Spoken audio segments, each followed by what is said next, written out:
Boa noite a todos, boa noite, vereadores, boa noite a todos que nos acompanham pelo canal 40.1 da Câmara Municipal de Lavras. Estamos dando início hoje à quarta sessão ordinária da Câmara Mirim. Convido a todos que se coloquem de pé para a nossa oração inicial.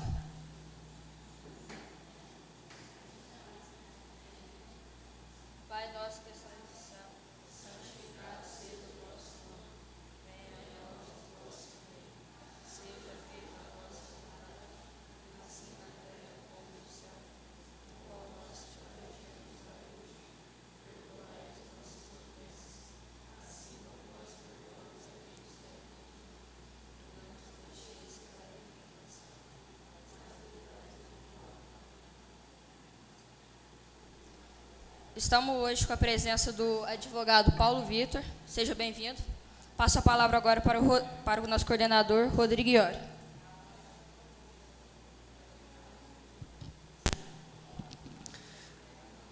Boa noite a todos que nos acompanham pelo canal 40.1 da TV Câmara Municipal. Como o Rodrigo já disse, estamos dando início à quarta reunião ordinária da Câmara Mirim, e nós gostaríamos aqui de agradecer a presença de cada vereador mirim, cumprimentar a todos que estão em casa, e também gostaria aqui de ressaltar a visita do nosso ilustre Paulo Vitor Marques, advogado, que aceitou o nosso convite para hoje estar ministrando a palestra aqui, e ele vai falar um pouco hoje sobre o direito do trabalho.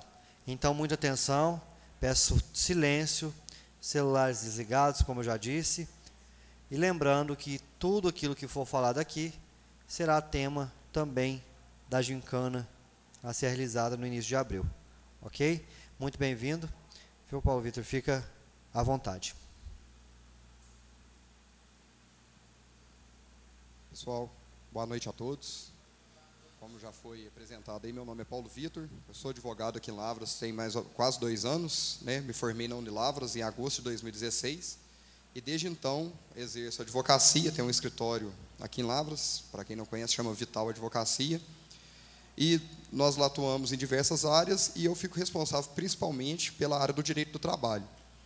Fico muito feliz pelo convite do Rodrigo, de vir aqui ministrar essa palestra para vocês hoje. Eu vou falar um pouquinho sobre o direito do trabalho, mas eu vou falar assim de uma maneira bem superficial, só mostrando para vocês algum contexto histórico, algumas diferenças entre algumas categorias de trabalhadores, e mostrar para vocês também como vocês vão fazer para saber quando que será aplicado o direito do trabalho e quando que será regido por outras regras. Porque se eu fosse entrar no direito do trabalho mesmo, falando de tudo, a gente ia precisar ir de no mínimo mais umas 15 palestras para eu precisar esmiuçar toda essa matéria. Pois bem, então vamos ao que interessa, O direito do trabalho, ou melhor, o trabalho, durante toda a nossa história, ele foi e é utilizado como uma ferramenta de troca, onde uma pessoa trabalha em troca de, na época, antigamente, moradia, segurança, alimentação, ou até mesmo pagamento de salário. Para quem já estudou aí, eu acho que vocês todos já estudaram, na época do feudalismo, a gente tinha muito disso, as pessoas trabalhavam para os senhores feudais, em troca de alimentação, segurança, moradia, e eles ganhavam isso e davam trabalho para os senhores feudais. Só que durante muito tempo, principalmente aqui no Brasil, a força de trabalho que mais perpetuava aqui, mais imperava, era o trabalho escravo. Que naquela época, para quem era escravo, a dignidade da pessoa humana era zero. Ninguém respeitava isso. Tanto que eles eram tratados naquela época como mercadorias. Eles não tinham patrão na época, eram verdadeiros donos dos escravos. Então, eles eram vendidos, eram trocados como se fosse mercadoria, como se fosse algum animal. E eles trabalhavam até a exaustão, até quando os seus donos queriam que ele trabalhasse, e não recebiam nada, não recebia nenhuma remuneração, tampouco recebia comida. Na verdade, recebia uma coisa só, chicote, era a tortura. Era a única coisa que eles recebiam depois de trabalhar arduamente, era a tortura. Então, graças a Deus, em 1888, a escravidão ela foi abolida. Alguém sabe qual que é o nome da lei que aboliu a escravidão aqui no Brasil? Lei Áurea, muito bem. E quem foi que assinou essa Lei Áurea aqui no Brasil? Muito bem, vocês são melhores que eu. Vou sentar aí e vou ver vocês fazendo a palestra aqui. Muito bem. Então, com a abolição da escravidão, começaram a surgir os trabalhadores assalariados, né, que são os trabalhadores que ganham salário. Só que naquela época, não tinha nenhuma lei, não tinha nenhuma proteção para esses trabalhadores, não tinha direitos mínimos, não tinha nada. Então, eles trabalhavam aí 10, 15, 20 horas por dia, e no final o patrão pagava aquilo que ele bem entendesse. Ele só tinha a obrigação de pagar alguma coisa, mas não tinha um mínimo que ele tinha que pagar. Então, vamos supor, nos dias de hoje, a pessoa trabalhava 20 horas por dia, chegava no final do dia, ela ganhava R$2. O que hoje, o mínimo que a pessoa ganha é em torno de R$30 por dia. Então, naquela época, não tinha lei nenhuma, não tinha proteção nenhuma, e eles ganhavam R$2 por dia. Então, basicamente era escravidão, né? Era o famoso para inglês ver que funciona aqui no Brasil até hoje. Acabou-se a escravidão, mas eles ainda funcionavam como escravidão, né? Trabalhavam como escravos. Então, com isso, né, com a insatisfação dos trabalhadores na época, começam a surgir os movimentos sociais, né, greves, manifestações, protestos, em busca de proteção, em busca de leis para eles, para acabar com essa exploração. E é a partir daí que começa a surgir o direito do trabalho. E, diante de várias modificações, ele chega no que a gente conhece hoje como direito do trabalho. Então, aqui no Brasil, existem duas legislações que regem o direito do trabalho, que são as mais importantes, que é que eu vou dar um foco principal. A primeira delas, e mais importante, é a Constituição Federal, onde nela é garantido os direitos básicos, né, que ela traz em seu artigo 7º, todos os direitos sociais. E ali estão os direitos mínimos do trabalhador, que é o direito de ganhar um salário mínimo, que é o fundo de garantia, o aviso prévio, férias, licença maternidade, jornada de trabalho, entre outros inúmeros direitos. E tem a CLT, que é a Consolidação das Leis Trabalhistas. A CLT, ela veio para agrupar todas as leis trabalhistas que existem e existiam na época, porque essas leis eram todas esparsas. Eram várias leis, decretos, que regiam o direito do trabalho e ficavam todas esparçadas. A CLT vem agrupar essas leis. E, além de agrupar essas leis, ela também regulamenta os direitos que estão inseridos na Constituição Federal. Então, a Constituição Federal garante o direito mínimo. E a CLT vem trazer as regras de como esses direitos mínimos serão aplicados. Então, para a gente saber quando que será uma relação de emprego e como que será uma relação de trabalho, porque isso é muito importante. Porque na relação de emprego, o que vai gerir essa relação é a CLT, o direito trabalhista, enquanto que na relação de trabalho vão ser outras regras, como, por exemplo, o Código Civil. Então, a primeira coisa que a gente tem que saber, para diferenciar se vai ser direito do trabalho ou direito civil, é se é relação de emprego ou relação de trabalho. E para a gente saber o que é um e o que é outro, a gente primeiro precisa saber o que é empregado. Alguém aqui se arriscaria a dizer, dar um conceito, palavra, do que entende por ser empregado, por ser o funcionário de uma empresa?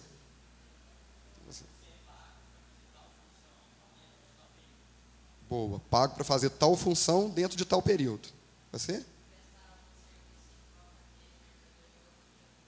Prestar algum serviço em troca de mercadoria ou dinheiro. Bom, estamos mais ou menos no caminho. Tem mais alguém que se arrisca? Não? Então vamos ver o que é o empregado.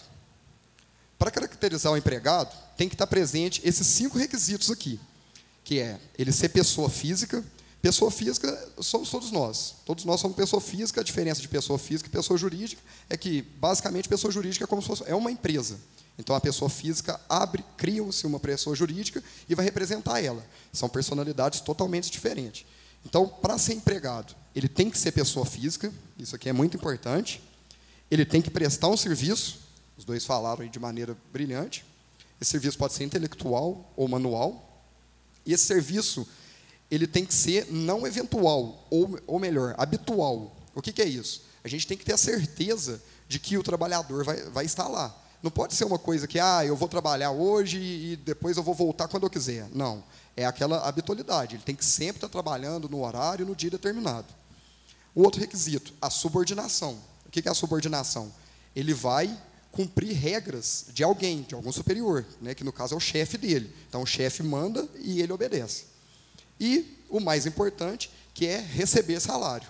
A gente vai ver mais para frente que não pode trabalhar sem receber salário, porque senão não vai ser caracterizado relação de emprego. E agora, empregador. A gente já viu o que é empregado, viu os requisitos dele. Empregador, quem se habilita a falar? Você.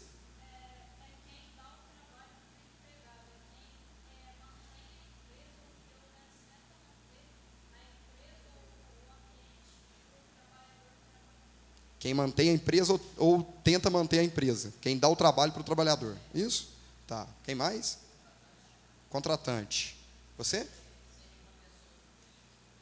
Pessoa jurídica? Nem sempre. A gente vai ver aqui que nem sempre vai ser pessoa jurídica.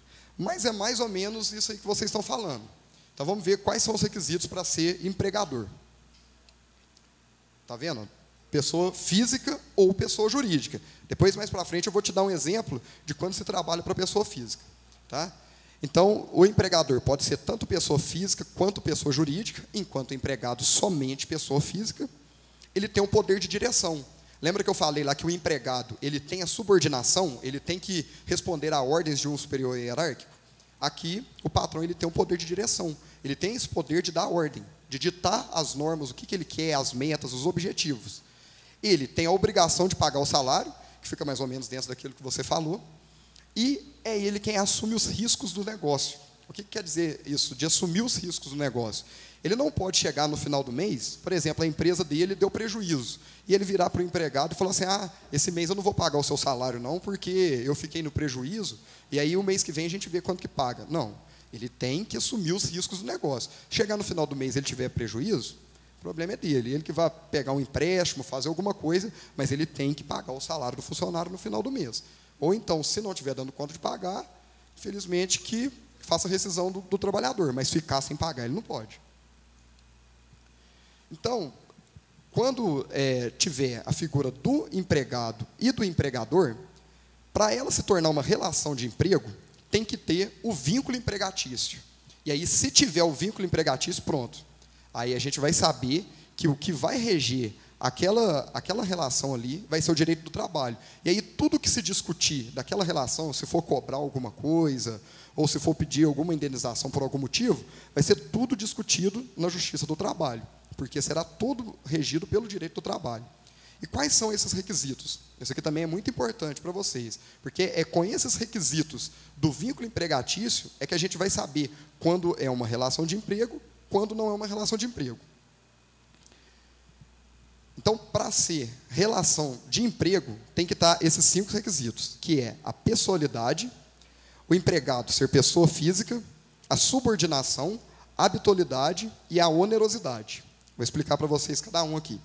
A pessoalidade, o próprio nome já diz, o trabalho tem que ser feito pessoalmente. O trabalhador ele não pode ser representado por outra pessoa. Por exemplo, eu sou contratado para trabalhar em uma empresa, e aí hoje eu acordo indisposto e falo, eu vou pedir para minha mãe ir trabalhar para mim. Não, porque senão a gente não vai ter o vínculo, o requisito da pessoalidade. Eu tenho que estar lá prestando o serviço pelo qual eu fui contratado. Empregado pessoa física, é aquilo que eu falei. Hoje em dia, com a terceirização, a lei nova que foi implementada aí, permite-se que as empresas contratem pessoa jurídica. Mas vocês vão ver que aí não vai ser uma relação de emprego, vai ser uma relação de trabalho. O que vai gerir ela é o Código Civil. Então, para ser relação de emprego, o empregado tem que ser pessoa física. A subordinação, que é aquilo que eu já falei para vocês, que ele vai cumprir, ele vai obedecer regras, vai ter um superior hierárquico que vai ditar as regras para ele, e ele vai cumprir essas regras. Se não tiver essa subordinação, não vai caracterizar o vínculo empregatício. A habitualidade, que eu já falei para vocês também, que é aquela certeza de que ele vai trabalhar, que no próximo dia, no horário determinado, ele vai estar lá trabalhando. E o mais importante é a onerosidade, que é o pagamento de salário. Se ele trabalhou, ele tem que receber. Então, gente, se qualquer um desses requisitos, esses 5 requisitos que eu falei aqui, qualquer um deles faltar, se vocês for pegar, vamos supor, vocês pegam um exemplo de vocês aí, da mãe de vocês que trabalha. Vocês olham se está presente todos esses requisitos. Se tiver faltando algum deles, não vai ser relação de emprego, vai ser relação de trabalho. E, caracterizado a relação de emprego, regido pelo direito do trabalho, Justiça do Trabalho. Não realizada não sendo concretizada a relação de emprego, Direito Civil, Justiça Comum, Fórum, Juizado Especial. Dito isso, né, agora que vocês viram os vínculos, quais são os requisitos dos vínculos empregatícios, quem aqui poderia me dar um exemplo de relação de trabalho, que não é relação de emprego? Você.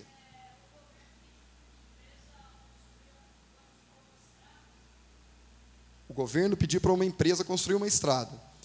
Sim, entre o governo e a empresa, não vai ser relação de emprego.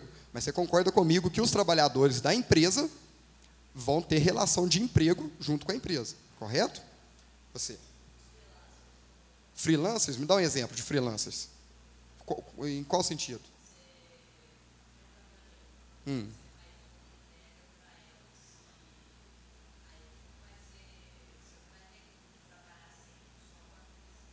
Excelente. Qual que é o requisito que vai faltar aí? Muito bem, habitualidade.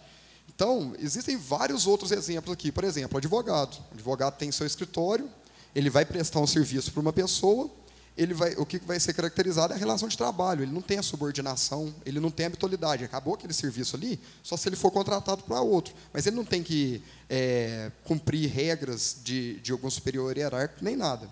Um outro exemplo, que acontece muito, é o exemplo das diaristas, das faxineiras. Né? Quando ela é contratada ali para, uma vez ou outra, vai na casa da pessoa, faz uma faxina, e aí depois de vários dias ou meses, ela volta de novo. Também não é relação de emprego, é relação de trabalho. Por quê? Porque vai faltar habitualidade. Pois não? Ambulante? O vendedor ambulante, no caso, ele trabalha para ele mesmo, né? Então, ele não tem uma relação de emprego, porque ele vai trabalhar para ele mesmo. Na verdade, a gente não vai dizer nem que tem uma relação civil, porque tem que ter pelo menos duas pessoas para que forme uma relação, né? Então, como ele é ambulante, vai ser só ele, não vai existir nem a relação de emprego, nem a relação de trabalho, tá? Então, gente, dito isso, tudo isso que eu falei para vocês, essas regras gerais, é o que a gente chama dos trabalhadores urbanos, né? Até na própria Constituição, ela dá os mesmos direitos que os trabalhadores urbanos têm, os rurais também têm. Mas vocês vão ver que os rurais têm algumas regras específicas. E, por exemplo, na Previdência, né? Não é do direito do trabalho, mas do direito previdenciário. As regras da Previdência para o trabalhador rural, né, se não houver mudança, é diferente do trabalhador urbano. Então, também é muito importante a gente saber quando ele vai ser um trabalhador rural ou quando ele vai ser um trabalhador urbano. A regra geral é que ele seja o trabalhador urbano. Vocês vão ver que tem mais 2 requisitos aqui do trabalhador rural que os diferenciam. Então, se tiver presente todos aqueles 5 requisitos que eu falei para vocês do vínculo empregatício, mas não tiver presente os 2 do trabalhador rural, com certeza ele vai ser trabalhador urbano. Eu já falei para vocês aqui no começo, eu não vou esmiuçar muito essa parte, entrar em regras específicas, porque senão vai tomar muito tempo, né? Eu vou passar aqui para vocês só uma coisa mais rasa. Então, quais são os requisitos do trabalhador rural? Quem aí se arrisca?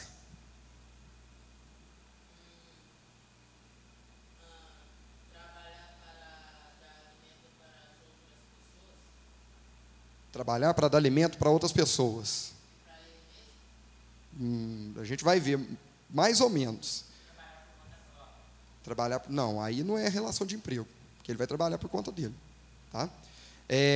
Bom, primeiramente tem aqueles 5 requisitos que eu falei para vocês, que é pessoalidade, habitualidade, empregado pessoa física, subordinação e onerosidade. Tendo esses aí, vínculo empregatício.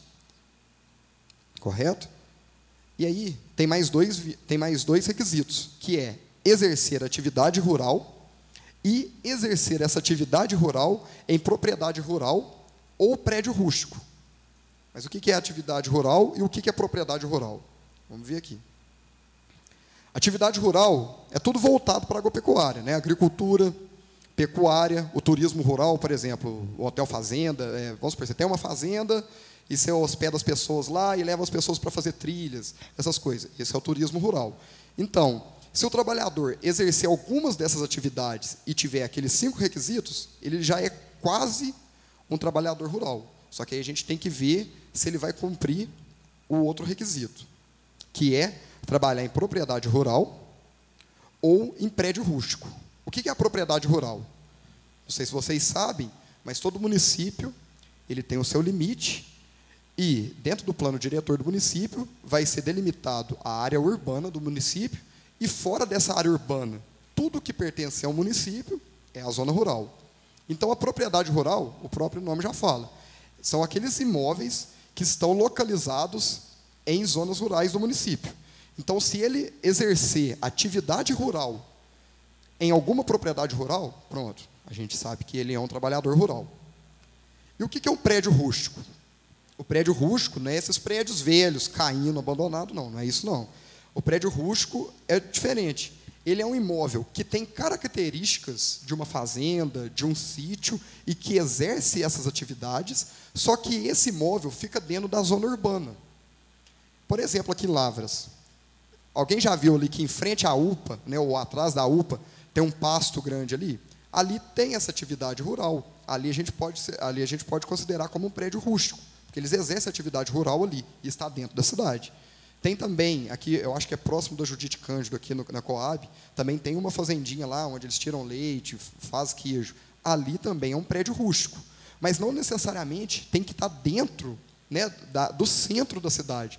Por exemplo, aqui em Lavras, várias comunidades rurais hoje já foram urbanizadas, né, então não é mais comunidades, zonas rurais, agora ela é zona urbana. Só que, por exemplo, chega lá, são várias fazendas. Essas fazendas são prédio rústico. Então, se o trabalhador trabalhar nesses lugares exercendo atividade rural, com certeza ele vai ser um trabalhador rural. Pois não? O Tirapuã, o Rodrigo, Tirapuã foi urbanizado? Foi, né? Se foi urbanizado, seria um exemplo de prédio rústico. Se não foi urbanizado, zona rural. Então, pois não? A carga horária em si, não. O que diferencia, né, tem algumas regrinhas que diferencia, por exemplo, o que se considera trabalho noturno do trabalhador rural e do trabalhador urbano. Né? O do trabalhador urbano, após, salvo engano, as 22 horas, é considerado trabalho noturno. E esse trabalho vai das 10 horas até as 6 da manhã. Como trabalho noturno, e ele tem direito a ganhar o adicional noturno. Para o trabalhador rural, como geralmente os trabalhadores rurais começam a trabalhar mais cedo, tipo 5 horas da manhã, então esse horário das 5 horas, 4 horas da manhã, não é considerado um trabalho noturno, entendeu? Mas a questão de trabalhar 8 horas por dia é a mesma. Né? Ele pode trabalhar menos que 8 horas, mas ele não pode trabalhar mais do que 8 horas. Tá? Bom, dito isso, agora eu vou falar um pouquinho para vocês sobre o empregado doméstico. Vocês vão ver também que ele vai ter uma diferença para se caracterizar um empregado doméstico. Só pular isso aqui. Importante salientar aqui para vocês que os empregados domésticos eles têm os mesmos direitos do trabalhador urbano, tá? Não tem direito diferente, não. Até pouco tempo atrás, eles eram suprimidos alguns direitos deles. Mas agora, com o advento de uma lei, deve ter mais ou menos uns 2, 3 anos, eles têm os mesmos direitos dos trabalhadores urbanos. E quais são os requisitos deles? De novo, aqueles 5 requisitos que configura o vínculo empregatício. E aí tem mais 3 requisitos para caracterizar o empregado doméstico, que é a prestação de serviço para pessoa física ou família. Quem foi que tinha falado aí na hora que eu perguntei sobre empregador, alguém falou que era pessoa jurídica. Quem foi que falou? Você, está vendo?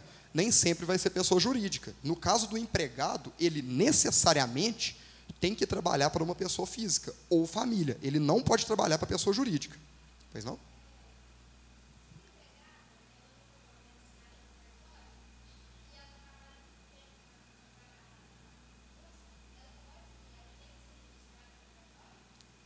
No cartório, não, na carteira, né? Ela é obrigada a registrar a carteira dela. Inclusive, né, com a reforma trabalhista que teve, se o patrão não assinar a carteira do trabalhador, ele paga multa. né?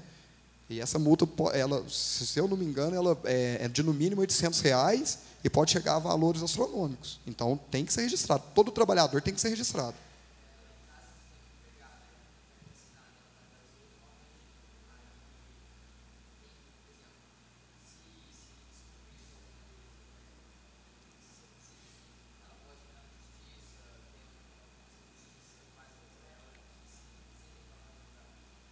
A Justiça do Trabalho, ela funciona mais ou menos como a Justiça do Juizado Especial. Ela tem o que a gente chama de jus postulante, né? A pessoa pode entrar na Justiça do Trabalho sem o auxílio de um advogado. Isso é um direito dela. Ela chega na Justiça, faz o que a gente chama de atermação, eles vão fazer a reclamação para ela e ela entra sem um advogado, né? Sem problema nenhum. Mas você me perguntou se não cumprir algum dos requisitos, se ela pode entrar na justiça, é isso? Pode sim, entendeu? A justiça está ali para isso mesmo, para tutelar os direitos dela, né? Então, por exemplo, se ficar sem pagar para ela alguma coisa, se não der férias para ela, ela pode entrar na justiça, tá bom? Então, voltando aqui para o empregado doméstico. Então, ela só pode trabalhar para a pessoa física. Aí ela não é empregada doméstica. Aí ela vai ser empregada urbana, normal, empregada da empresa, entendeu? Por que ela não pode trabalhar para pessoa física? Porque ela não pode ajudar, minto. Por que ela não pode trabalhar para pessoa jurídica? Porque a atividade do patrão, né, a atividade qual ela desenvolve para o patrão, não pode trazer lucros para o patrão. Então, se ela trabalha numa empresa, aquela empresa, obviamente, gera lucro para o patrão. Então, ela estaria descumprindo esse requisito. Por exemplo, vamos supor que você trabalha na sua casa vendendo marmitex, e daí você tem uma empregada doméstica, e você, além dos serviços domésticos que ela faz, você pede para ela te auxiliar para fazer a comida que você serve no marmitex e, posteriormente, lavar as louças que sujaram.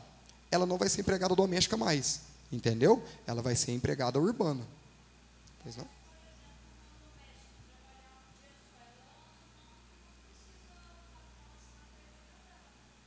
Então, aí, lembra daquilo que eu falei de relação de emprego e relação de trabalho? Se ele trabalhar um dia só, você concorda comigo que não tem um dos requisitos? Qual que é o que não tem? Isso, não vai ter o requisito da habitualidade. Se não tem um daqueles requisitos, não é relação de emprego, é relação de trabalho. E aí, se não está tutelado pelo direito do trabalho, não precisa de assinar carteira. Se ela precisar de, vamos supor, ela trabalha em algum lugar e a pessoa não paga ela. Se ela precisar de cobrar essa pessoa, ela vai no juizado especial ou no fórum, entra com uma ação de cobrança, que no caso do trabalhador seria uma reclamação trabalhista. E uma coisa muito importante também que eu deixei de falar, o empregado doméstico ele tem que trabalhar no âmbito residencial. Então, porque senão, por exemplo, eu como pessoa física, vou lá e contrato uma pessoa e ela vai trabalhar para mim de vendedora. Não, ela não é o simples fato de eu contratar ela como pessoa física que ela vai ser a empregada doméstica. Ela tem que trabalhar dentro de uma casa. Entendeu? Alguém tem alguma dúvida em relação ao trabalhador rural, trabalhador urbano, trabalhador doméstico? No final também vou dar um tempinho para vocês fazerem algumas perguntas para mim. Tá? Agora eu vou falar um pouquinho sobre a proteção do trabalho do menor. Uma coisa que você me perguntou antes de eu começar a fazer a palestra. Esse ponto da proteção do trabalho do menor é muito importante, principalmente no que diz respeito ao aspecto social. Talvez é um dos pontos mais importantes da CLT. E por ser um dos pontos mais importantes, a CLT ela reservou um capítulo inteiro só para tratar do assunto da proteção do menor. A CLT é dividida em vários capítulos, e no capítulo 4, ela traz todas as regras, algumas regras da proteção do menor. Quem vocês acham que é o menor? Né? Quem que o direito do trabalho considera o menor? Por exemplo, o direito civil considera, o direito penal considera o menor como aquele que tem menos de 18 anos. E para o direito do trabalho? Você que levantou a mão primeiro. Menor de 18? Não. Está quase. Isso, muito bem. Menor de 14 anos. Vocês vão ver que Dos 14 até os 18 anos, é considerado menor para o direito do trabalho e ele tem as suas proteções.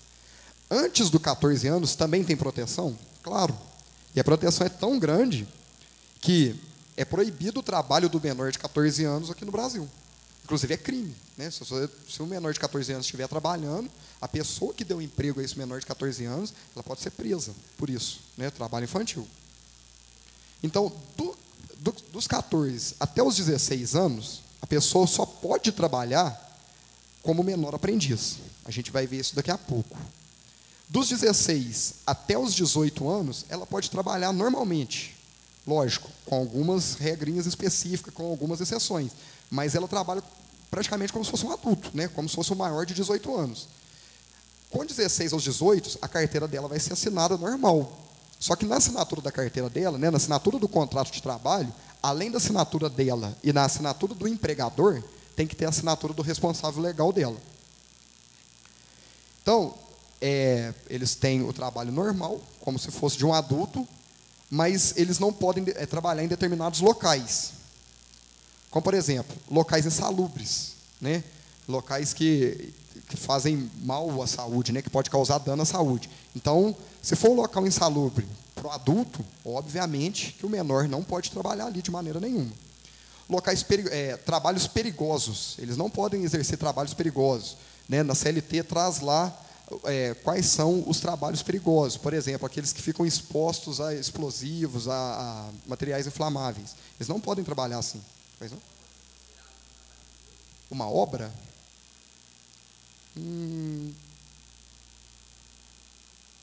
Talvez insalubre, por conta do barulho, tudo mais. Mas perigoso, não.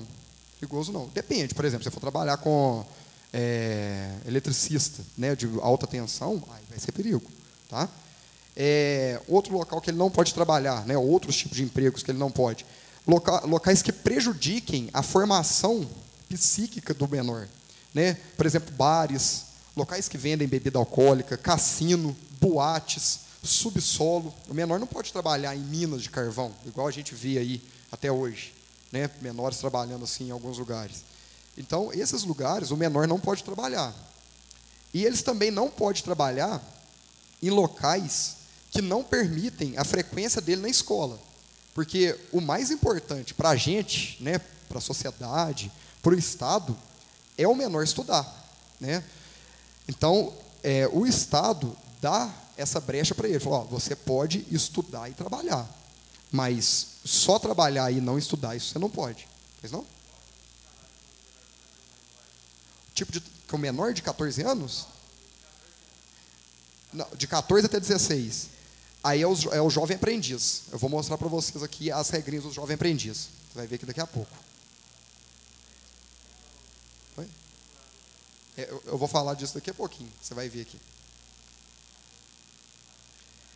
A jornada de trabalho do menor, né, dos 16 aos 18 anos, ela é igualzinha à jornada de trabalho do adulto, né? Ele tem que trabalhar no máximo 44 horas semanais, 8 horas diárias, e ter um descanso entre uma jornada e outra, ou entre um dia e outro, de pelo menos 11 horas. Então é a mesma coisa do adulto, não difere nada. Pode fazer hora extra? Quem acha que pode fazer hora extra aqui? Você acha que pode? Mais ninguém? Pode fazer hora extra? Em regra, não. Mas tem alguns casos que pode sim. Você levantou a mão aí, você quer fazer uma pergunta?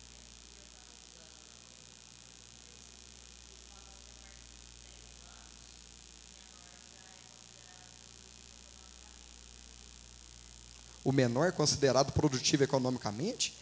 Se for pensar por esse lado aí, a partir do momento que a pessoa sabe mexer na calculadora, né, vamos supor assim, sabe conversar, ela é considerada produtiva, né, economicamente. Tipo, a pessoa eu, por exemplo, minha mãe tem um comércio aqui em Lavras, desde os meus 7, 8 anos, eu ajudava ela lá. Então, eu poderia ser considerado produtivo economicamente. Contudo, é vedado esse trabalho. Entendeu? Ele não pode trabalhar. Não é pelo fato dele ser considerado produtivo economicamente que ele pode trabalhar. Se daqui a alguns anos, né, daqui a um tempo, tiver uma mudança nessa lei, é diferente. Mas hoje, menor de 14 anos não pode trabalhar. Não?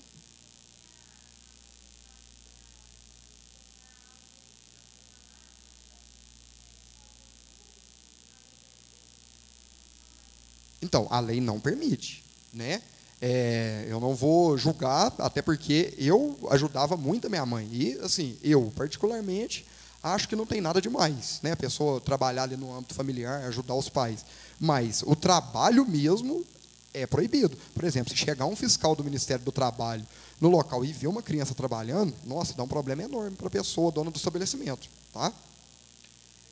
Então, pode ou não fazer hora extra? Em regra, não. Né? Para poder fazer hora extra, só em casos muito graves, né? Em casos de força maior. O que é esse caso de força maior? São acontecimentos inevitáveis pelo patrão. E acontecimentos que o patrão não deu causa para eles, né? Nem direta, nem diretamente. Então, são coisas que o patrão não poderia prever e ele não teve culpa nenhuma. Foi coisa totalmente alheia à sua vontade. Como, por exemplo, essas tempestades, né, que causam estrago, que derruba a casa, essas coisas. É um tipo de caso de força maior, onde vai ser permitida a hora extra do menor. Enchentes também, guerras, entre outros motivos. Só que não basta ter só esse caso de força maior. Essas horas extras do menor, ela precisa ser autorizada pelo sindicato. Então, por exemplo, se o patrão precisar que o menor faça hora extra na sua empresa, ele vai solicitar ao sindicato autorização para que o menor faça essas horas extras, explicando o motivo. O sindicato vai analisar se aquele motivo é um motivo grave e vai autorizar ou não. E se autorizar a hora extra, elas são limitadas a, no máximo, 2 horas por dia. Então, ele não pode, por exemplo, ficar trabalhando 3 horas a mais. Não, isso é vedado. É, no máximo, 2 horas. E, no máximo, 48 horas por semana. Lembra que na Constituição traz que o empregado pode trabalhar até 44 horas por semana. Mas a lei permite que hora extra ele possa trabalhar mais 4. Então, se o menor for fazer hora extra, ele pode trabalhar 2 horas por dia, então, no máximo, 2 dias por semana é que ele poderia estar fazendo as horas extras. Agora eu vou falar um pouco sobre o menor aprendiz, né, que é aquilo que você me perguntou. Em regra, menor aprendiz é todas as pessoas, né, que pode ser enquadrado como menor aprendiz, é todas aquelas pessoas de 14 anos até os 24 anos. Então, se você tem entre 14 e 24 anos, você pode se inscrever no programa do menor aprendiz. Tá? Oi? Então, mas para o menor aprendiz você pode ainda, porque isso é um meio de auxiliar os jovens a inserir o jovem no mercado de trabalho, entendeu? Então, se você tiver entre 14 e 24, você pode ser o menor aprendiz, mas você pode também trabalhar como adulto. Aí você escolhe se você quer o menor aprendiz ou se você quer trabalhar normal, entendeu? Em regra, por que eu coloquei que é em regra, né, de 14 a 24 anos? Porque se a pessoa tiver alguma deficiência, não tem limite de idade, entendeu? Então, um deficiente ele pode ser menor aprendiz com qualquer idade, lógico, tendo no mínimo 14 anos. E acima dos 24, qualquer idade, se ele for deficiente. Pois não? A carga horária, se aumentaria a carga horária? Você fala do menor aprendiz? Não. Se você entrar pelo programa do menor aprendiz, você vai ser regido pelas regras do menor aprendiz. Entendeu? Agora, por exemplo, se você optar, não, eu quero o trabalho normal, né, que é acima dos 16 anos é permitido, aí você não vai ser menor aprendiz, aí você vai ser aquela jornada de 44 horas semanais ou 8 horas diárias. Tá bom? Então, esse instituto é muito importante porque ele dá oportunidade para os jovens, né, de inserir os jovens no mercado, além de dar uma formação profissional para esses jovens, e também é muito importante para as empresas, porque dá uma oportunidade para as empresas de treinar suas mãos de obra, de ter uma mão de obra mais qualificada, né? Porque a empresa vai pegar um menor ali e, desde então, ela vai começar a treinar e aperfeiçoar o menor nos moldes que ela quer. Então, isso é muito importante para os dois lados. Só que... pois não?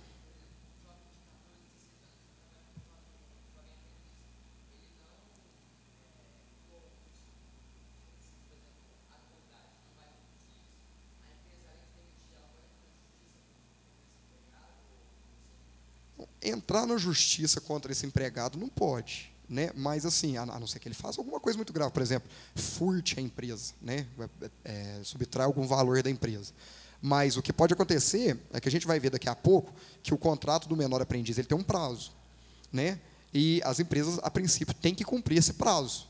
Só que se acontecer do cara do menor não ir trabalhar mais, é uma das causas de extinção desse contrato, entendeu? Então, por conta disso, a empresa vai justificar que está rescindindo o contrato e ela pode contratar outro.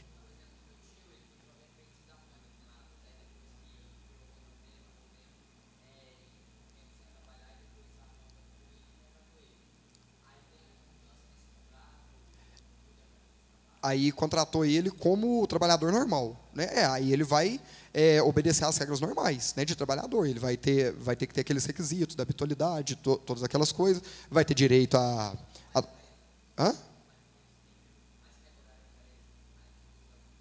Não, também são 2 horas por dia. Né? E, em regra, é porque muitas empresas aí não obedecem muito a essa questão, mas se for pegar pela lei mesmo, é 2 horas por dia, tá? Pois não? Oi? Eu vou falar daqui a pouco sobre o prazo de contrato. Pois não?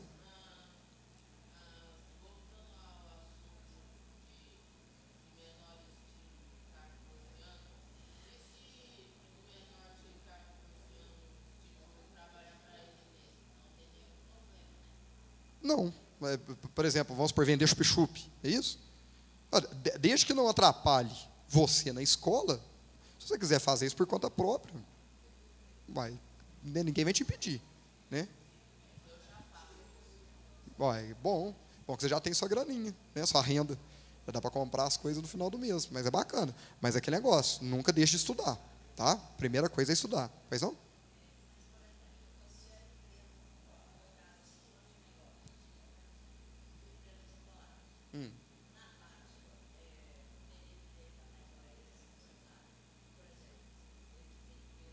Sim, um dos casos que permite a hora extra é se tiver o risco de perder matéria-prima.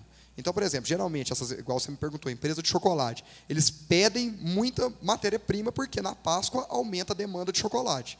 Então, assim, às vezes, os trabalhadores normais ali não vão conseguir suprir a demanda. Então, eles podem contratar, porque se não contratar, eles podem perder e ter um prejuízo muito grande de perda da matéria-prima. Você?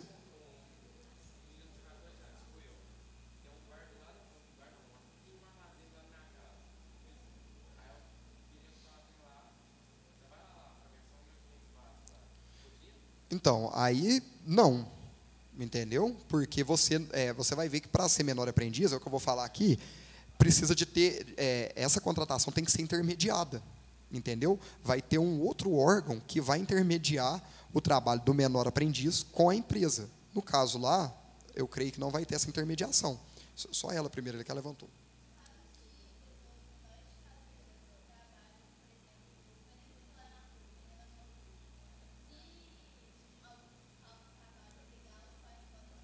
Pode sim. Assim, é lógico, por exemplo, né, são todos casos e casos. O que acontece muito é que, às vezes, a gente vê em televisão, os pais ficam em casa e mandam as crianças ir para semáforo, mandam as crianças ir para a rua para vender. Isso é uma exploração, entendeu? Então, isso é totalmente verdade. Agora, se a criança, por ela falar, não, eu quero ganhar meu dinheirinho, eu vou engraxar um sapato ali, tá, entendeu? Não? Você tinha levantado a mão? Ah, tá.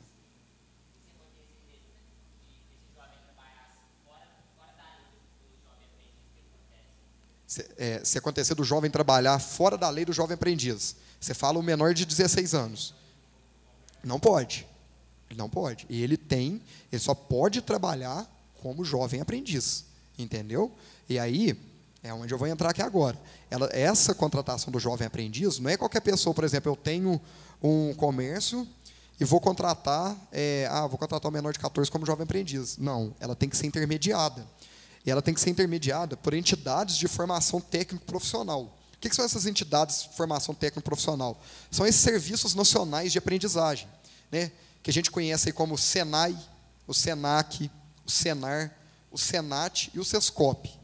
Se eu não me engano, aqui em Lavras tem, eu acho que é o SEST, não é? O SESC-SENAT, que é o de transporte. Então, o que acontece? Os menores se inscrevem nesses órgãos, E esses órgãos, em parceria com as empresas, eles vão ministrar cursos para os jovens e, em parceria com as empresas, eles vão inserir esses menores dentro da empresa para fazer o trabalho prático, entendeu? Então, aquilo que eu já falei, os requisitos é ter de 14 até 24 anos, em regra. E um outro requisito importante, ou ele ter concluído o ensino médio, ou estar matriculando e frequentando a escola. Porque, por exemplo, como o menor aprendiz ele é dos 14 até os 24, geralmente quem tem 14 anos ainda nem entrou no ensino médio, né, ou está entrando. Então, se ele não concluiu o ensino médio, ele é obrigado a estar matriculado e frequentando uma escola. Porque lembra daquilo que eu falei? Que o menor não pode deixar de estudar para trabalhar. E se ele tiver concluído o ensino médio, se ele tiver até 24 anos, ótimo, ele pode ser contratado como menor aprendiz.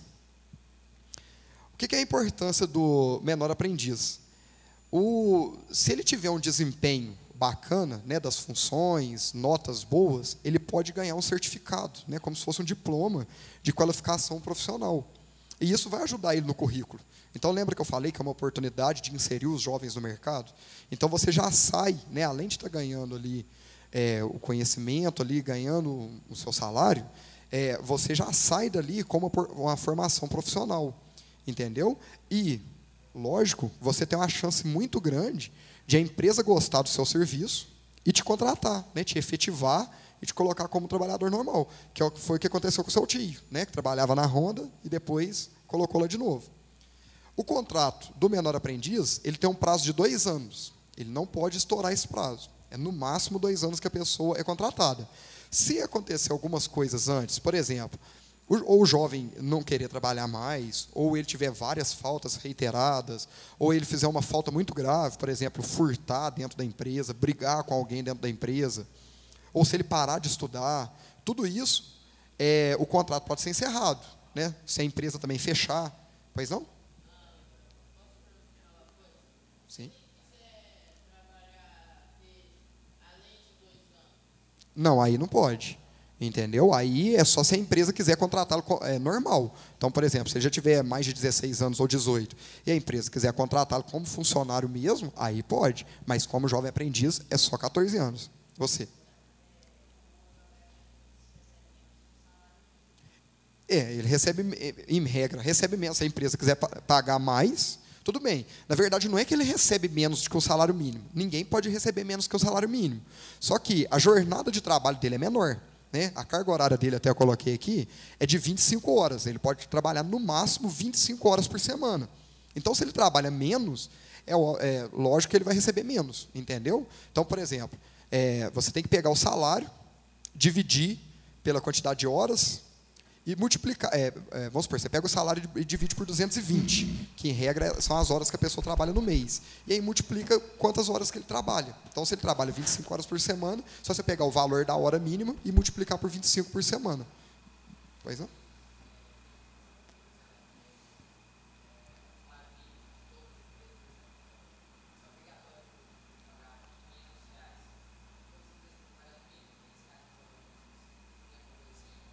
Não, o que a empresa tem que pagar é o salário mínimo, é com base no salário mínimo, entendeu? Então, você vai fazer as 25 horas em cima desse salário mínimo, tá? Mas não? Vender as férias dele? Não, não pode não. E, inclusive, as férias do jovem aprendiz tem que coincidir com as férias escolares, né? Ele não pode ter, por exemplo, as férias escolares geralmente é julho e dezembro e janeiro. Né, ele não pode ter outro período de férias diferente desse. Tem que coincidir, até, inclusive, as férias do menor também, tá? Dos 16 aos 18 anos. Tem que ser férias escolares. Você? O salário mínimo, nossa, se eu não me engano, 974? É 57? Tá mais ou menos entre 950 e 970, de cabeça, agora eu não recordo não. Tá mais ou menos nesse valor. Teve uma outra pessoa que tinha levantado a mão. Quem que é? Eu queria fazer uma pergunta. Pois não? Então, eu tenho uma curiosidade que eu acho que talvez seja curiosidade. Muita gente não tem coragem de perguntar, mas eu tenho um ponto de interrogação. Hoje ele é falado que o menor ele não pode trabalhar. Sim. E por que o menor, por exemplo, trabalha em rede nacional? Por exemplo, em novelas, em tantos outros lugares. Se o menor ele não pode trabalhar no seu dia a dia, por que eu queria saber assim, por que a lei ela só funciona, talvez, vamos pôr assim, por menor, se, por exemplo, sair vendendo picolé na rua, ele é menor, ele é criminalizado. É crime, né? Seria um crime. E no caso de, por exemplo, o menor, hoje a gente vê tantas novelas, né? E não deixa de ser um trabalho. Porque, na verdade, eles estão ali fazendo uma novela, mas é um trabalho. Então, por que isso no Brasil é liberado? A gente tem que ver se vai estar caracterizado aquela relação de emprego ou se é relação de trabalho. Eu não sei como é que funciona, né, dentro das emissoras, mas eu não sei se eles têm que cumprir uma carga horária, não sei como que funciona. Então, porque eu posso dizer, assim, por exemplo, tinha 2 apresentadores no SBT, eu lembro muito bem, enquanto eles apresentavam aquele programa da manhã de desenhos lá. Uhum. Então tiraram eles do ar porque eles não, porque a justiça na época entendeu que eles estavam ficando muito tempo no programa e que durante um certo horário, eles ficavam mais ou menos 12:30 e eles saíam correndo para poder ir, no caso, para a escola. Então, na época, diminuíram o horário deles, eles começaram a fazer menos horas, até que, por fim, tiraram eles do ar. Mas eles sendo menores. Uhum. E, sim, se a gente for olhar a idade deles, eles tinham o quê? Por exemplo, aquela menina lá, que é a Maísa, aquela menina começou com 5 anos na televisão. Sim.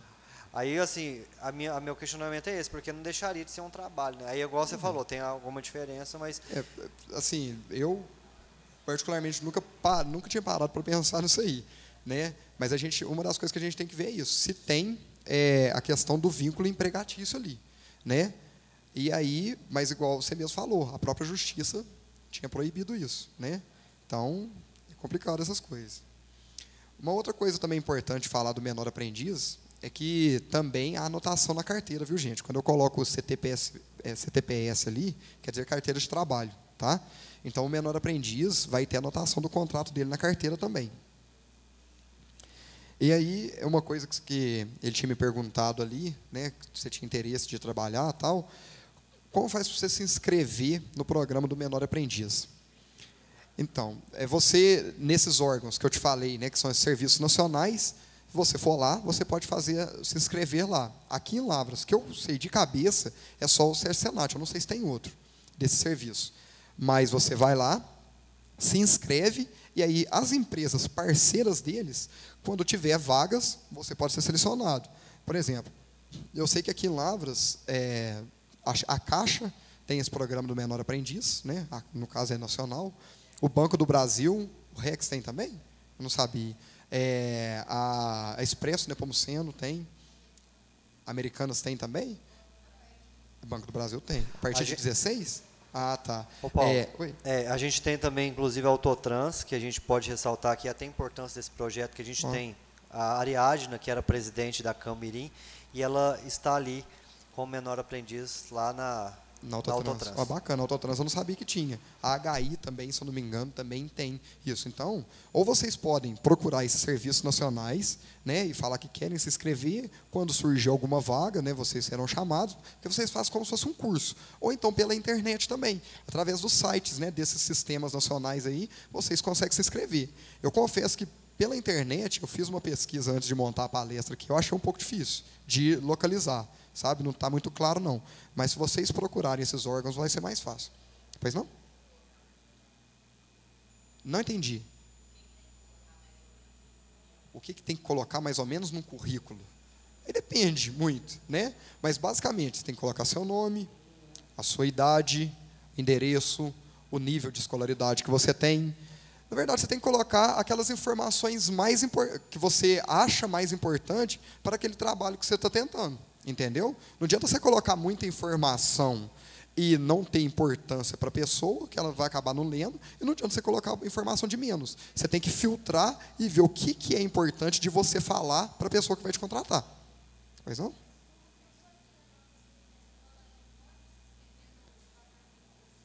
Isso é muito importante. Se uma pessoa tira notas ruins na escola, ela pode se inscrever no Jovem Aprendiz. Poder pode. Só que a empresa, juntamente com esses órgãos que eu falei para vocês que intermediam, eles fazem uma certa fiscalização, né, das notas do aluno. E se as notas do aluno não forem boas, o contrato pode ser rescindido. Tá? Então, tem que ter notas boas. Por exemplo, você começou a trabalhar na empresa, daí só as notas são ruins, a empresa pode te cortar, acaba o seu contrato. Como jovem aprendiz, que eu estou falando, né? Se você trabalhar aí como adulto ou maior de 16 anos, a empresa não tem nada com isso. Tá? Então, gente, era mais ou menos isso que eu tinha para passar para vocês. Essa palestra eu fiz em cima de um projeto da OAB, né, que chama OAB na Escola, que ela ministra palestra para pessoal mais ou menos da idade de vocês, do ensino médio também. Até esqueci de perguntar a vocês, mais ou menos, qual que é a faixa etária aqui, Rodrigo? 12 a 15 anos. 16? Alguém tem alguma pergunta, gente? Ficou alguma dúvida? A hora é agora, hein? Lembrando que cada um que acertou as perguntas aqui, o Rodrigo se dispôs depois a pagar. É pizza, Rodrigo, que você vai pagar para todo mundo? E o presidente também vai pagar. Tá?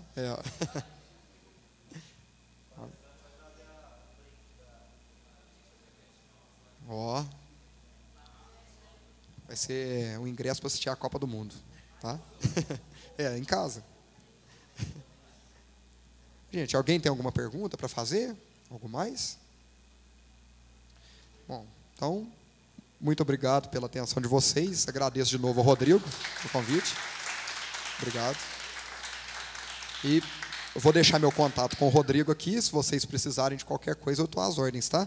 E os slides, eu não sei se pode, Rodrigo, mas se puder, eu vou disponibilizar para você, para depois você passar para eles. Tá bom? Muito obrigado, gente. Boa noite. Sendo assim, eu gostaria de agradecer o Paulo Vitor, muito obrigado pela sua disposição. Acredito que foi uma palestra muito produtiva e volte sempre essa casa, será sempre muito bem-vindo. Muito obrigado pela sua presença.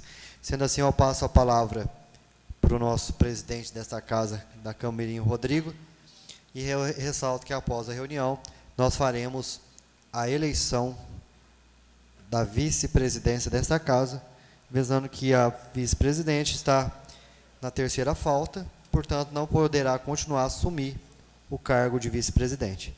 Ok? Lembrando que para candidatar como vice-presidente, tem que ser apenas um aluno de cada escola, tá? Se tiver 2 alunos da mesma escola interessados, vocês têm que combinar entre vocês para que seja só um, não pode ser 2 da mesma escola.